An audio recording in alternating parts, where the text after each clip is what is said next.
Jabbar Saab just said about Babar Azam, the way he played the unnecessary stroke when he reached the 50, and the fact that he's not been converting his 30s and 40s, let me tell you that Babar Azam has scored a half century after 19 innings. That means he scored a 50 after 765 days. That is a crazy amount for someone who is considered Pakistan or one of Pakistan's best middle order players.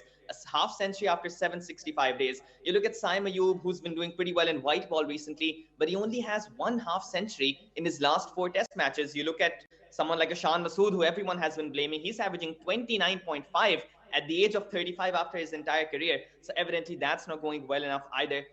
Regarding the left arm option you mentioned of bringing in Mir Hamza, I don't know about that, because the question becomes, who are you going to drop? And all the 4 bowlers, they do have their credentials, whether it's Naseem, Khurram, whether you talk about Abbas, whether you look at Amir Jamal. So I'm not sure where the left arm option is going to come in. But just like Daniel presented a set of numbers, Ahmed, I'm going to present a set of numbers as well. That is 36, 47, 85, 113.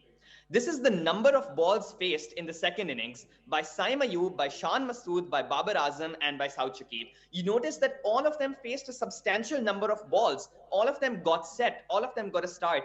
And yet, not one of them converted that start to get to a century. Ahmed, you talk about getting to 150. None of our players got to even 100. None of our players even crossed 60 apart from Saud Shakil. So the issue has been when converting these scores. You get a start, you can't convert it. As for the other players, they couldn't even get a start, which is why Pakistan were able to only set the small target of 148. And I don't want to blame the bowlers that much.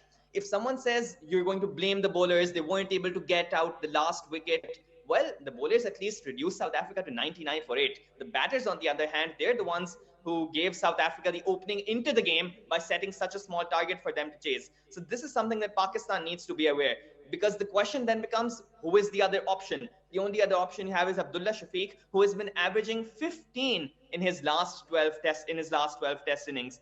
So I do agree, as Daniel said, that the way Shan Masood is backing, it's going to confuse the other players, because if this is the captain, he's averaging so low, he's got a permanent place in the side, then where do the other players stand?